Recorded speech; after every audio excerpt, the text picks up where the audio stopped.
kalau prinsipnya Liga itu bukan how you start the game, tapi how you finish the game. Jadi mau lu kalah 2 kali dari Persib, yang penting kalau 30 pertandingan lainnya lu menang terus, lu paling atas ya udah lu juaranya gitu. Itu aja mental. Nah, mentalitas itu kan kalau untuk tim yang belum pernah juara, mungkin dia masih belum dapet gitu loh. Dan yang kedua, kalau dia udah ketekan dikit, udah tadinya beda 10 poin, tiba-tiba beda 4. Terus ntar pekan depan ketemu apple to apple, kalah, wah langsung goyang mentalnya. Nah itu yang biasanya menjadi tantangannya.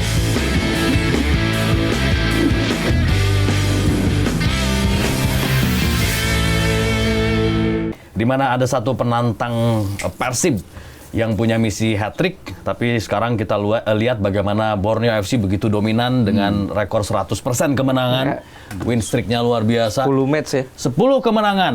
Rinciannya 6 kandang, 4 tandang dengan mencetak 23 gol dan hanya kebobolan 4 kali. Artinya lini depan mereka sangat tajam, sangat produktif, sementara lini pertahanan mereka sangat kokoh. Ya, gue pikir ini Borneo bisa seperti ini ya karena proses ya. Karena kita tahu Borneo dalam beberapa tahun terakhir memang potensinya cukup bagus ya. Bahkan mereka itu 2 musim lalu ya, 2003-2004 harusnya juara. Cuman karena sistemnya ada Championship Series. Mereka regular series juara kan? Regular series sudah juara berapa pekan sebelumnya kan? Benar. Jadi karena waktu itu regulasinya ada Championship Series, mereka nggak jadi juara. Siapa tuh yang bikin regulasinya? Balik lagi. Nah, yang penting sekarang formatnya sudah dikembalikan. Nggak, ini kan kabar baik loh buat kita semua juga gitu. Akhirnya kembali sehat nih. Tuh, sekarang panggilan FC. Sekarang pertanyaannya mampu atau tidak Borneo bisa menjaga tren ini. Karena kan kalau kita lihat di negara-negara Eropa lah ya, klubnya Harpa kan. Gue udah nunggu nih. Klubnya Harpa kan dia jagain trofi doang kan. Cuman awal-awal doang kan. Itu dari zamannya Arsene Wenger asli. Zamannya Arsene Wenger sampai sekarang tapi kan. Tapi kayaknya ini saatnya. Kan? Nah, dan sekarang kebetulan begitu kan. Masih ada kesamaan lah, ada di puncak klasmen juga. Katanya lagi kedinginan ya? Lagi kedinginan di puncak. Nah, Borneo apakah bisa lepas dari paradigma itu, jagain trofi atau bisa stabil, konsisten menjaga performa mereka sampai akhir musim? Karena biasanya kan kita bisa lihat ya bagaimana nanti kalau ada 1-2 pemain yang mulai cedera. Ini atau mulai ada pressure ya, dideketin. Ini tentu akan jadi turbulensi yang hebat buat Borneo. Tapi kalau kita lihat kesempatannya sebetulnya ada pada Borneo nih untuk bisa jadi juara musim ini. Karena Persibnya lagi sibuk.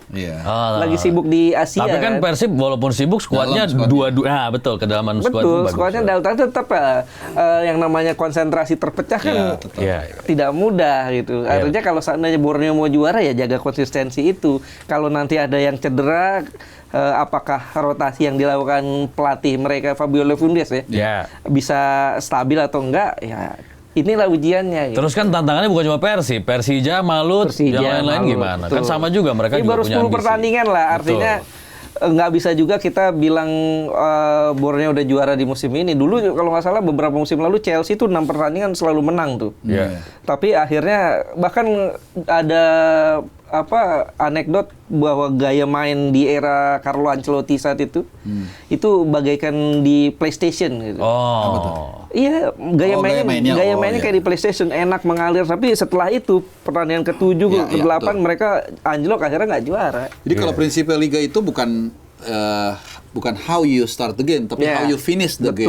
Karena selalu itu kata-kata Ferguson gue nggak pernah lupa. Dia di sebuah kuliah umum di Irlandia, gue baca waktu itu di koran The Sun, dia bilang gini, gue kalau setengah musim awal gue santai aja, bikin salah tuh wajar, tapi setengah musim kedua zero tolerance. Makanya kan berapa kali kita tahu kan 95 dia ngejar Blackburn, terus 2009 kalau nggak salah dia ngejar Liverpool, banyak lah beberapa kali dia tertatih-tatih. Kalau nggak salah 2009 itu bahkan 2008-2009 tuh Liverpool udah unggul double digit sampai bulan Desember. Tapi Januari dia cywar tuh sama si Rafa Benitez. 1 bulan tuh Januari Liverpool nggak dapat kemenangan sama sekali. Kemudian MU tuh ngejar dan akhirnya juara. Dan di balapan pun kalau mau agak sedikit meluas ya, ini sering dilakukan Schumacher. Kadang-kadang dia startnya ini aja, diikutin terus. Setiap belok lu ngeliat di kaca spion, gila Schumacher buntutin gua.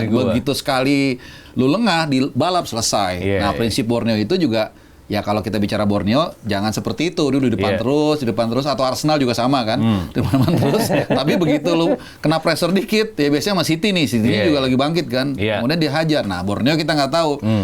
Betul. Kayaknya Chelsea juga bakal nyalip tuh. Berat kalau Chelsea, 4 besar aja. Jadi Borneo kita nggak tahu. Saingannya betul, Persib kita nggak bisa mengiris, walaupun dia tentu tergoda juga untuk cemerlang di ACL 2 kan. Ya gue rasa kalau mungkin kalau teman-teman Boboto bisa milih, mungkin milih untuk melangkah sejauh mungkin di ACL 2, mungkin sampai final kalau bisa, mungkin ya, ketimbang juara. Kan juara udah sering kan, mungkin. Juara di ISL. Juara ISL atau Super League gitu. Dan Malut. Mungkin agak sedikit berubah konstelasinya karena Dewa United terseok-seok di bawah, itu aja sih.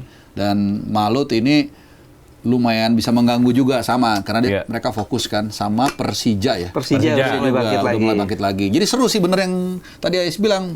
Kalau Liga Indonesia kita mah selalu variatif lah. Apalagi zaman dulu kan, setiap ada pemilihan pilkada di itu biasanya juara tuh. Langsung bagus ya. Tapi sekarang kan enggak. Itu dulu. Langsung bisa sendiri. Tapi kalau kita lihat polanya ya, apakah ini mirip PSM? Sebelum akhirnya juara, mereka kan juga seringkali ada di puncak klasemen. Sampai akhir musim, ditikung. Ada berapa musim tuh? 2-3 musim begitu tuh. PSM akhir musim kalah lagi. Sampai akhirnya juara juga gitu. Ini Borneo juga, kita lihat hampir sama nih, 2 musim ke belakang. Atau musim kemarin deh, regular series mereka di puncak klasemen. 2 musim lalu. Iya, apakah ini juga saatnya nih Borneo kembali gelar juara pergi ke luar Jawa? Iya, kalau gue pikir mereka punya kapasitas untuk jadi juara lah. Pemain bagus, kedalaman skuad bagus, pelatih juga cukup lama kenal sepak bola Indonesia lah. Artinya kultur sepak bola Indonesia dia udah kenal lah. Nah, dari situ kan tinggal bagaimana merekanya nih gitu loh. Kuncinya bukan siapa lawan yang paling berat, tapi bagaimana caranya mereka melawan dirinya sendiri gitu. Kalau itu bisa mereka jaga, gue pikir kans mereka untuk juara cukup besar. Dan tinggal bagaimana nanti mereka lawan Persija udah ya. Kalau nggak salah udah. Lawan Persija udah. Tinggal nanti lawan Persib kan ditunda. Ya, tinggal nanti bagaimana lawan Persib. Kuncinya kalau seandainya nanti mereka terganjal aja sekali aja, kita bisa lihat bisa bangkit nggak. Gitu. Kalau bisa bangkit, ya mungkin mereka punya kans untuk konsisten, tapi umumnya kan tim yang lagi ngebut menang terus sekali kalah, apalagi lawan tim yang mediocre, bisa jadi mentalnya akan jatuh di situ. Iya, benar sih. Kuncinya is the key. Iyalah, you never say never ya. Selalu always ya. Selalu always, tidak pernah never. Seru lah, pokoknya seru lah Super League musim ini sih harusnya sih. Tapi kalau kita lihat ya, Borneo mungkin sudah membuktikan mau tim gede, mau tim kecil, mediocre semua udah mereka kalahin. Paling ya lawan Persib aja yang nanti apakah ini akan menjadi ajang pembuktian atau yang namanya ini liga, nggak perlu kita ngalahin tim gede selama kita menang lawan tim lain, tim kecil ya kan? Sebenarnya mentality untuk juara itu lu nggak boleh terpaku dengan rival utama lu. Betul. Itu gue inget banget 2 orang yang ngomong, Batistuta di Roma waktu dia pindah ke Roma. Kan gue suka Roma juga. Dia bilang ke fansnya, lu jangan pusingin kita ngalahin Lazio apa enggak, yang penting akhir musim kita nomor 1. Gary Neville juga gitu. Dia bilang, gue masih ingat, I don't mind losing twice to Liverpool as long as we are the champions at the end of the season. Itu yang mentalitas itu kan. Jadi Borneo itu tadi yang gue bilang tadi. Jadi mau lu kalah 2 kali dari Persib, yang penting kalau 30 pertandingan lainnya lu menang terus, lu paling atas ya udah lu juaranya gitu. Itu aja mentalitas itu kan kalau untuk tim yang belum pernah juara, mungkin dia masih belum dapet gitu loh. Dan yang kedua, kalau dia udah ketekan dikit, udah tadinya beda 10 poin, tiba-tiba beda 4. Terus ntar pekan depan ketemu apple to apple, kalah, wah langsung goyang mentalnya. Nah itu yang biasanya menjadi tantangannya. Nah di situ tuh menurut gua key-nya atau kuncinya kalau bahasa lu tuh di pelatihnya. Itu bagaimana dia untuk bisa menyuntikkan motivasi untuk tidak gentar, punya mentalitas, itu yang tuntutan di pelatih. Makanya Madrid kalau kita kasih contoh ya, dia kan sering kalau kita nonton ketinggalan 0-2, kok kita aja ngerasa ini jebakan nih.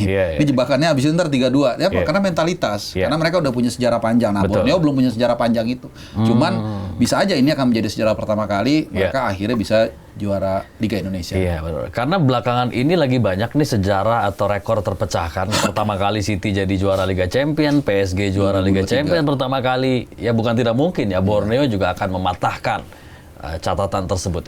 Kita akan tunggu bagaimana persiapannya. Lefudes perlu dipanggil timnas? Semuanya aja dipanggil timnas. Ya kan?